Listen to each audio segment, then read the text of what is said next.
얘기하면 예수님께서 이제 십자가를 앞에 놓고 계셨을 때 하루는 베드로와 야고보와 요한을 데리시고 가까운 다볼이라는 산으로 기도하러 올라가십니다. 너희는 여기서 기도하라. 예수님 말씀하시고 예수님이 이제 좀 떨어지신 곳에서 기도하시는데 베드로가 기도를 하다가 이렇게 눈을 떠서 보니까 놀라운 광경이 눈앞에 펼쳐집니다. 구약시대 그 옛날 이미 죽었던 모세, 엘리야 선지자가 예수님과 더불어 서로 이야기를 나누고 있는 모습입니다. 예수님의 얼굴을 보니까, 모세와 엘리야의 얼굴을 보니까 그 얼굴이 얼마나 해같이 빛나고 변화되는지 너무나도 황홀한 그런 모습입니다. 너무나도 황홀하고 은혜가 돼서 베드로가 예수님에게 달려가 말합니다. 선생님, 여기가 너무너무 좋습니다. 너무 황홀합니다. 우리 저 밑에 세상으로 내려가지 말고 여기 산 위에다가 집을 3개 짓고 예수님이 하나, 모세가 하나, 엘리야 선지자가 하나 이렇게 여기서 살으십시다. 이렇게 얘기를 했다라는 거예요. 그랬더니 하늘로부터 음성이 들려옵니다. 오전입니다. 말할 때 호련히 빛난 구름들을 덮으며 구름 속에서 하나님의 음성이 들렸다. 그런 말이에요. 이르시되 이는 내 사랑하는 아들이요 내 기뻐하는 자니 너희는 그의 말을 들으라. 하나님의 음성을 듣고 베드로를 비롯해서 제자들이 두려워 떨면서 땅에 엎어집니다. 그랬더니 예수님께서 그들에게 오셔서 7절에 이렇게 말씀하십니다. 손을 대시며 이르시되 일어나라. 두려워하지 말라. 베드로가 눈을 떠서 예수님을 바라봤더니 조금 전에까지 있던 그 신비로운 모습들은 온데간데 없고 오직 예수님만 보였다라는 거예요. 사랑하는 여러분, 이대용이 나와 여러분이 잘 알고 있는 변화산의 기사입니다. 그러나 오늘 우리는 이 말씀 속에서 신앙의 중요한 원리를 발견할 수가 있는 것입니다. 오직 예수 외에는, 오직 예수 외에는, 오늘 나와 여러분의 신앙 속에, 인생에 걸어가는 모든 삶 속에 오직 예수 그리스도만 따라가고 예수만 섬기고 예수만 믿고 예수님께만 영광을 돌리는 삶을 살아야 되는데, 우리의 신앙 속에 얼마나 보이는 것들도 많고 붙들어야 될 것들도 많고 의지해야 될 것도 많고 그렇습니까? 성경은 분명히 말합니다. 두 주인을 섬길 수 없느니라.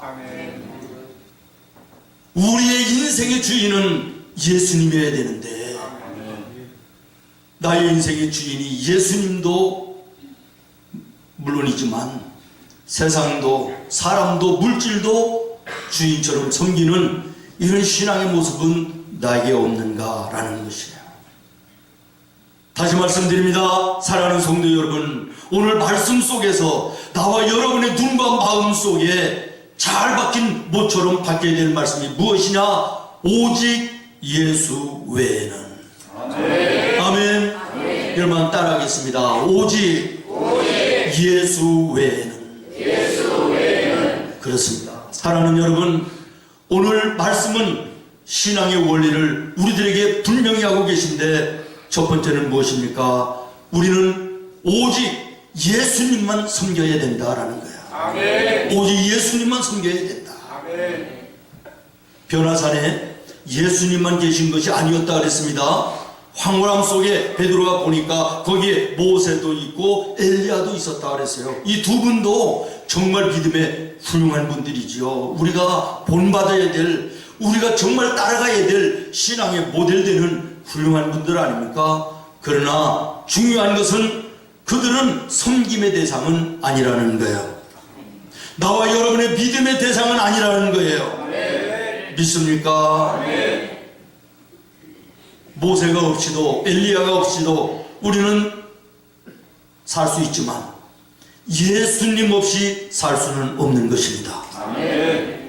모세가 엘리야가 믿음의 위대하고 훌륭한 인물들이지만 그들이 나와 여러분을 구원할 수 있는 자들은 아니라는 사실을 분명히 하시기를 바랍니다. 아멘. 나와 여러분의 구주는 오직 우리 주 예수 그리스도, 아멘. 오직 그 한 분임을 여러분 기억하시기를 바랍니다. 아멘. 요한복음 14장에 분명히 말씀하십니다. 나로 말미암지 않고는 내 아버지께 올 자가 없느니라. 아멘. 사도행전 4장 12절에 말합니다. 다른 이로서는 구원받을 수 없나니 천하 사람들 중에 구원을 받을 만한 다른 이름을 우리에게 주신 일이 없습니다. 아멘. 예수님만이 우리의 구주가 되십니다. 아멘. 그러므로 오늘 우리는 예수님만 섬기는 자가 되어야 됩니다. 아멘. 사람을 섬기기도 하고 물질을 섬기기도 하고 세상을 섬기기도 하면서 예수님 섬기며 간다라고 말하는 이것은 잘못인 것입니다. 오늘날 우리 한국 교회들 안에 예수님은 온데간데 없이 누구 파 누구 쪽 서로가 파당을 짓고 편을 나누어 다투는 교회들이 수도 없이 많이 있습니다. 성경에 보면 고린도 교회도 다툼이 일어났어요. 예수님은 온데간데 없고 나는 바울파다, 나는 아볼로파다, 아니야 나는 베드로파다 서로 싸우고 있었습니다. 예수 없는 예배당, 예수 없는 예배, 오늘 우리들의 교회에도 가능하다는 사실을 기억하시고 나의 신앙에도 가능하다는 사실을 기억하시고 정말 내가 예수님만 섬기는 믿음의 사람으로 하나님 앞에 바로 서 있는 자를 확인하는 은혜가 있기를 예수님의 이름으로 축원합니다. 아멘. 고린도 교회에 나는 바울파, 나는 아볼로파, 나는 베드로파 막 싸우는 그 혼란 속에서 사도 바울이 나섭니다. 내가 너희를 위하여 죽었느냐? 내가 너희들을 위하여 십자가를 졌느냐? 내가 너희들이 나의 이름으로 세례를 받은 적이 있느냐? 오직 예수 그리스도가 너희들의 구주가 되시며 세례를 베푸는 자가 되시며 아멘. 예수님만이 너희를 위하여 죽으셨으며 너희를 살릴 자가 아니냐라고 외칩니다. 아멘. 오늘 이 바울의 외침이 오늘 나와 여러분의 예배 속에도 물려지기를 예수님의 이름으로 축원합니다. 아멘. 오직 우리 주 예수님만 우리는 섬겨야 됩니다. 그분만이 구주이시기 때문입니다. 아멘. 하나님의 교회 안에서는 목사가 중직자들이 영광을 받아서도 안 됩니다. 오직 하나님만, 우리 주 예수님만 영광의 대상이 되어야 되는 줄로 믿습니다. 섬김의 대상이 되어야 되는 줄로 믿습니다. 아멘. 어느 교회에 아주 부자 장로님이 계셔서 자기 땅을 내놓고 자기 재산을 잘라서 교회를 아주 아름답게 건축을 했답니다. 그랬더니 교회에서 너무나도 감사해가지고 머릿돌 밑에 누구누구 장로 기념 예배당 이걸 써줬대요. 그러니 이 장로님이 얼마나 뿌듯해요. 얼마나 기뻐요. 얼마나 자랑스러워요. 그런데 그날 밤에 쿵쿵 소리가 밖에서 들리더래요. 그래서 나가봤더니 어떤 시커먼 사람이 망치를 들고 말이요, 금방 지은 예배당을 막 깨부시고 있더라는 거예요. 그래 깜짝 놀라고 쫓아가가지고 멱살을 붙들고 흔들면서 누구냐, 내가 진 예배당을 네가 누군데, 그리고 멱살을 흔들다가 보니까 예수님이시더라는 거예요. 예수님이 슬픈 얼굴을 하시면서 야 이놈아, 내가 준 땅 위에 내가 준 재산을 가지고 예배당을 짓고 네가 영광을 받느냐? 그래서 이분이 땅바닥에 눈물을 흘리며 회개하고 깜짝 놀라 일어났더니 꿈이더라는 거예요. 그래서 그 시간부로 달려나가서 예배당 앞에 있는 머릿돌에 자기 이름을 망치로 깨기 시작하는 거예요. 쿵쿵 소리가 또 들리는 거예요. 옆에 사람 한번 쿵쿵 한번 해봤으면 좋겠네. 두 사람 때문에. 목사님이 잠을 자다가 들어보니까 쿵쿵 소리가 들려요. 쫓아나가 봤더니 장로님이 망치로 머릿돌을 깨부시고 있는 거예요. 왜 그러시냐고 그랬더니 목사님 제가 잘못했습니다. 회개했습니다. 내 이름을 부셔내려고 합니다. 그 목사님이 늦었습니까? 내일 밝으면 아시죠? 그랬더니 아니요. 당장 해야 됩니다. 그래서 목사님과 장로님이 함께 머릿돌에 이름을 깨부셔냈다. 그런 얘기예요. 사랑하는 여러분, 우리는 예수님만 섬긴다 그러면서도 주님을 위하여 조그마한 일 하나 해놓고도 교회를 위해서 남다르게 조금 뭔가를 봉사하고 섬겼다 해놓고 얼마나 공치사를 많이 하고 인정해줘야 되고 박수를 받아야 되고 칭찬을 받아야만 됩니까? 이 인정해주지 않고 박수 쳐주지 않으면 그것 때문에 시험 들고 섭섭해하는 이런 모습이 오늘 나와 여러분의 연약한 믿음의 모습은 아닌가라는 거예요. 사랑하는 성도 여러분, 아무리 사람이 위대하고 훌륭한 일을 했다 할지라도 사람이 영광을 받아서는 안 됩니다. 모든 영광은 오직 주님께 돌리고 우리는 그저 주신 건강과 물질과 시간 가지고 종의 모습으로 충성되게 봉사자의 모습으로 교회를 섬기며 하나님을 섬기는 믿음의 성도들 되어야 될 것입니다. 또 하나의 신앙 원리는 오직 예수님의 말씀만 귀 기울여 들어야 된다라는 거예요. 오늘 본문 보십시오. 베드로는 신비한 체험을 했습니다. 너무너무 황홀했다고 그랬습니다. 그래서 마음속에 여기서 살았으면 좋겠다, 그런 마음이 들었다는 거예요. 그래서 예수님에게 여기다가 초막 3개를 짓고 우리 내려가지 말고 여기서 살면 안 됩니까? 그리고 말씀을 드렸더니 5절에 하나님이 호련히 빛난 구름 그 속에서 말씀하여 이르시되, 뭐라고 말씀하십니까? 이는 내 사랑하는 아들이요 내 기뻐하는 자니. 예수님을 말하는 것입니다. 너희는 그의 말을 들으라. 누구의 말을 들으라는 거예요? 예수님의 말을 들으라는 거예요. 예수님의 말을 들으라는 거예요. 사랑하는 여러분, 우리는 여기서 영적인 큰 교훈을 깨닫게 됩니다. 우리가 삶 속에 붙들어야 될 것은 신비적인 신앙의 요소가 아니라 하나님의 말씀이라는 것입니다. 오늘 나와 여러분의 신앙의 기초가 신비적인 것이 아니라 하나님의 말씀 위에 기초된 신앙이 되어야 된다는 메시지인 것입니다. 우리의 신앙생활 속에 신비로운 체험은, 영적인 체험은 필요하고 중요합니다. 어떤 환경에서도 우리의 믿음이 흔들리지 않도록 나를 붙들어 주님 바라보며 나아갈 수 있게 하는 힘이 영적인 체험에 있기 때문입니다. 그러나 영적인 체험은 중요하나 신비주의는 경계해야 된다는 거예요. 신비로운 영적인 체험 있어야 됩니다. 그러나 신비주의에 빠져서는 안 되는 것입니다. 오늘날 이단들이 무엇입니까? 이 신비주의에 빠져 잘못된 길로 걸어가고 있는 거 아니겠습니까?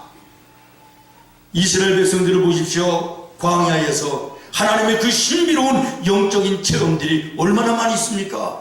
홍해가 갈라지고 마라의 쓴물이 단물로 바뀌어지고 만나가 내리고 놀라운 신비로운 영적 체험들이 너무나도 많이 있었습니다. 그러나 그들의 결국이 무엇입니까? 금송아지를 만들어 우상을 숭배하는 것이었습니다. 예수님 당시의 유대인들은 예수님께서 병자를 고치시고 귀신을 물리쳐 쫓아내시며 죽은 영혼들을 살리실 뿐만 아니라 죽은 사람도 살려내는 놀라운 영적 체험을 많이 보고 함께 있던 사람들이에요. 그러나 그들의 결국은 무엇입니까? 예수님을 십자가에 내어 주는 데까지 죄를 범하지 않습니까? 오늘 본문의 베드로는 변화산의 이 신비로운 모습을 보면서도 결국에는 예수님의 십자가 앞에 예수님을 부인하는 배반자가 됐음을 주목하시기를 바랍니다. 사랑하는 여러분, 신비의 체험은 필수적이나 신비주의에 빠져서는 안 되는 것입니다. 오늘 우리는 오직 우리 주 예수 그리스도의 음성만을 귀 기울여 듣고 그 음성만을 쫓아가는 우리 성도들이 되어야 되고 그 하나님의 말씀 위에 신앙의 기초를 세워야 되는 것입니다. 바울이 배를 타고 로마로 호송되어져 갈 때 큰 풍랑을 만납니다. 거기에 통솔 책임자였던 백부장이 바다에 대해서 경험이 많고 지식이 있는 선원들의 얘기를 귀담아 듣고 하나님이 바울을 통하여 말씀하시는 그 말씀은 듣지 않았습니다.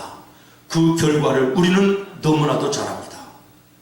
세상의 지식과 세상의 경험의 소리들이 우리들의 주변에 얼마나 많이 들려오는지 모릅니다. 그러나 우리의 인생에 들어야 될 진정한 말씀은 그런 것들이 아니라 오직 하나님의 말씀인 것입니다. 예수님의 음성인 것입니다. 사랑하는 성도 여러분, 혹시 오늘 답답하고 괴롭고 고달프고 상처로 아픈 사람들이 있습니까? 우리 성도들 가운데 그런 분이 계십니까? 인생에 어려운 일이 생길수록 외부에서 들려오는 이런저런 얘기들 굉장히 많아집니다. 이럴 때는 이렇게 해야 된다, 저럴 때는 저렇게 해야 된다, 이런저런 방법, 이런저런 얘기들 수도 없이 들려오지 않습니까? 병들어 누워보십시오. 이 약이 좋다, 저기 병원이 좋다, 이 사람이 잘한다, 저 사람이 잘한다, 얼마나 많은 소리들 들려옵니까? 그러나 사랑하는 성도 여러분, 세상의 소리들을 귀 기울이지 말고 하나님 앞에 올라와 예수님의 이름으로 무릎을 꿇어 하나님의 음성을 들어야 됩니다. 오늘 베드로는 두려워 떨고 땅바닥에 엎드려 있을 때 예수님이 다가오셔서 하시는 말씀을 들었습니다. 일어나라, 두려워 말라. 여러분의 인생 속에 오늘 힘들고 어려운 일이 있습니까? 답답하고 곤고한 일이 있습니까? 절망스럽고 고통스러운 문제가 있습니까? 세상의 소리들, 사람의 소리에 귀 기울이지 마시기를 바랍니다. 예수님의 이름으로 무릎 꿇어 하나님의 음성을 들으시기를 바랍니다. 하나님이 말씀하십니다. 저의 말을 들으라고. 그가 누굽니까? 예수님입니다. 예수님의 음성을 들으시는 나와 여러분 되기를 예수님의 이름으로 축원합니다. 마지막으로 세 번째, 오직 우리는 예수님만 바라보며 살아야 됩니다. 구름 속에 들려오는 소리가 있었습니다. 베드로, 야고보, 요하나, 두려워하지 말라, 일어나라는 것입니다. 그래서 베드로가 눈을 뜨고 보니까 조금 전까지만 해도 있던 그 엘리야도 사라지고 모세도 사라지고 하나님의 음성도 이제는 더 이상 들리지 않고 빛난 구름도 없어지고 오직 예수님만 보였다라는 거예요. 예수님만 그 자리에 계셨다는 거예요. 이것은 무엇을 말합니까? 세상에 있는 모든 것들은 변하고 사라진다는 거예요. 오직 변하지 않으며 영원한 것은 예수 그리스도밖에는 없다고 하는 것을 말씀하고 계신 것입니다. 이따가 없어질, 이따가 변해버릴, 이따가 사라져버릴 헛된 세상 것에 삶의 의미와 목적을 두고 걸어가는 인생의 끝은 허무합니다. 낙심이며 절망하는 인생이 될 수밖에 없습니다. 왜 그렇습니까? 영원하지 않기 때문입니다. 변하기 때문입니다. 사라지기 때문입니다. 생명처럼 아껴주겠다고 하던 사랑하는 아내도 남편도 내 곁을 떠납니다. 정말 사랑으로 생명으로 지켜주겠다고 하는 부모님들도 나를 떠납니다. 내가 그렇게 의지하고 믿었던 친구도 돈도 모든 거 내 곁을 떠나는 때가 오는 거 아닙니까? 변하고 사라져버릴 세상 것에 인생의 소망을 두는 그 인생 허무합니다. 영원히 변치 않은 것은 오직 예수 그리스도, 오직 예수님밖에 없음을 여러분 기억하시기를 바랍니다. 오늘 말씀이 우리들에게 이것을 말씀하고 계신 것입니다. 마태복음 28장에 예수님이 약속하셨습니다. 세상 모든 것은 다 떠나고 변할지라도 나는 세상 끝날까지 너희와 항상 함께해 주겠다. 아멘. 이사야서 49장에 보면 하나님이 말씀하십니다. 여인이 어찌 그 젖 먹는 자식을 잊겠으며 자기 태에서 난 아들을 긍휼히 여기지 않겠느냐. 그러나 그들이 혹시 버릴지라도 나는 너를 버리지 않을 것이다. 내가 너를 내 손에 새겼노라 라고 말씀하십니다. 여러분, 여러분의 부모님이 생명처럼 여러분을 사랑하고 지키십니다. 그러나 그분들도 내 곁을 언젠가는 떠나는 것이에요. 내 아내, 내 남편, 사랑하는 자들 생명을 바쳐 사랑하겠다고 고백해도 그 사람들 언젠가는 내 곁을 떠나는 것입니다. 오직 이 땅에 영원한 것은 예수 그리스도뿐입니다. 그러므로 오늘 우리가 그 예수님만 바라보고 나아가야 되는 것입니다. 그러면 그 이외의 모든 것들을 하나님이 책임져 주시는 것입니다. 말씀을 마치겠습니다. 사랑하는 성도 여러분, 여러분의 삶의 중심이 무엇입니까? 예수 그리스도여야 됩니다. 여러분의 삶의 목적이 무엇입니까? 예수 그리스도여야 됩니다. 여러분의 인생길에 바라보며 걸어가는 것이 무엇입니까? 오직 예수 그리스도여야 됩니다. 말씀을 마치겠습니다. 우리가 잘 아는 레오나르도 다빈치, 이탈리아가 낳은 세계적인 미술가 아닙니까? 한 번은 이분이 귀족의 간청을 받고 예수님의 최후의 만찬을 그리게 됩니다. 그림을 완성해 놓고 가장 신뢰하고 가까운 친구를 불러서 이 작품에 대한 평가를 물어봤답니다. 그랬더니 이 친구가 그 그림을 보면서 너무너무 걸작이다, 너무너무 황홀하다, 어떻게 이렇게 아름다운 그림을 그릴 수 있으며 어떻게 이렇게 디테일하게 모든 것을 묘사할 수 있느냐, 특히나 예수님 오른손에 들려있는 은장이 내가 볼 때는 너무나도 걸작이다, 이렇게 얘기를 하니까 다빈치가 서슴없이 옆에 있던 붓을 들어 예수님의 오른손에 들려있던 은잔을 지워버리더라는 거예요. 깜짝 놀라서 친구가 이게 웬일이냐고 그랬더니 다빈치가 이렇게 얘기했답니다. 오직 예수 외에는 그 어떤 것도 이 그림의 중심이 될 수는 없다. 기도하겠습니다. 하나님,